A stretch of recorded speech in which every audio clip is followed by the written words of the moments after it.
I grew up with two older brothers, and when I was a little kid and they played PS2 back in the days, I was annoying. So they dealt with it by giving me a controller while they played, which wasn't plugged in, and they kept on playing, and I actually thought I was playing along with them. That is how I sometimes, if not even often, feel by now playing the new Skate EA after over a week of playtesting it with hours every day. So let me explain. They implemented a Autocatch system for flips, tray flips, shavits, whatnot if you're close to the flat ground or a rail or a ledge, which ends up taking away the freedom for me to bail whenever I want, which is a weird thing to say, but it's annoying because it just takes the freedom away from the game.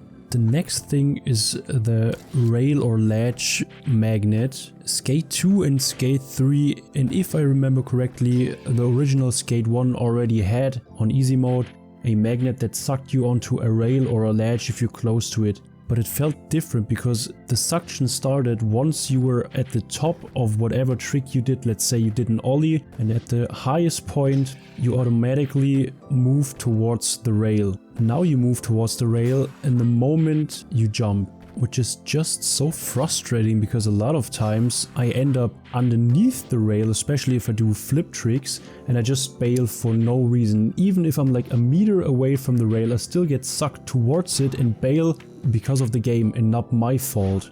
And in general, the game gives you a feeling of no control.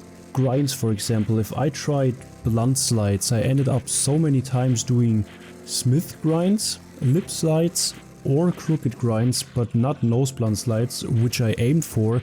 Had no issues in Skate 2 or 3 or in Skater XL, but in the new Skate. The jump height depends on your speed, the location you're at, and if you're close to a rail or ledge or want to jump over something. The flip speed is to me completely random. Sometimes he flips faster, sometimes slower, again depending on if you're close to a rail or want to jump over something or not. The push speed is super weird to me as well because it also again feels random, and in general, like I mentioned earlier, the game feels like it plays itself and you're just more of a spectator than a player yourself.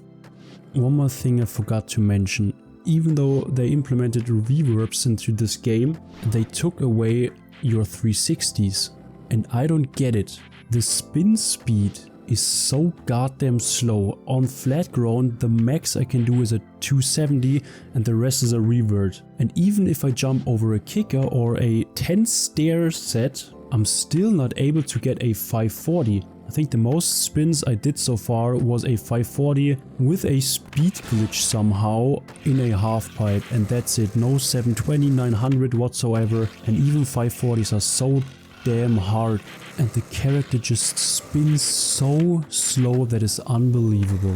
And I didn't even mention the other things everybody else mentioned already, like being online all the time, the graphics, the loot boxes, because everybody else talked about it already. But for someone like me who never really played games with loot boxes like Fortnite or FIFA or whatever, it's a weird concept and it takes away a lot of fun for me, because Skate is the first Skate game I've ever played where I really felt like I don't want to keep on playing anymore.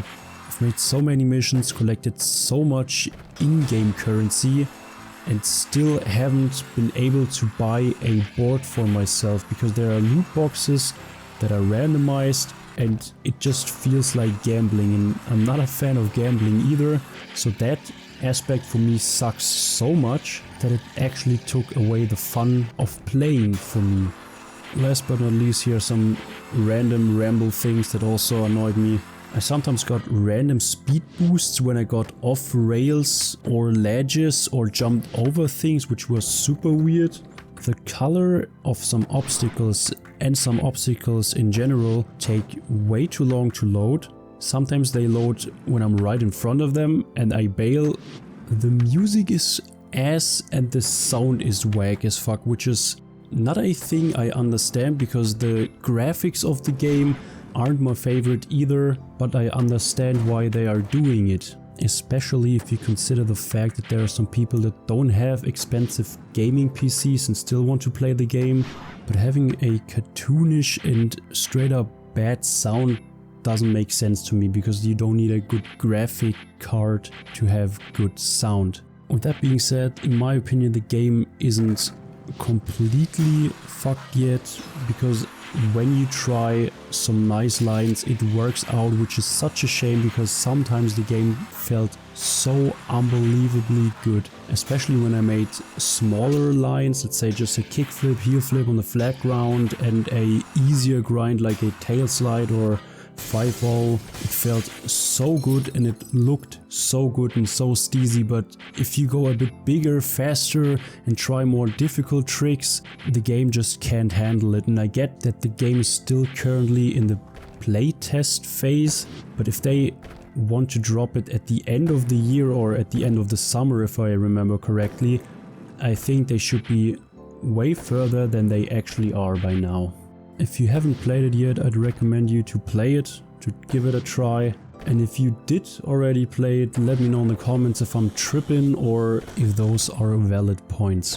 One more thing I forgot to mention. Even though they implemented reverbs into this game, they took away your 360s. And I don't get it. The spin speed is so goddamn slow. On flat ground, the max I can do is a 270 and the rest is a revert. And even if I jump over a kicker or a 10 stair set, I'm still not able to get a 540. I think the most spins I did so far was a 540 with a speed glitch somehow in a half pipe, and that's it. No 720, 900 whatsoever, and even 540s are so damn hard.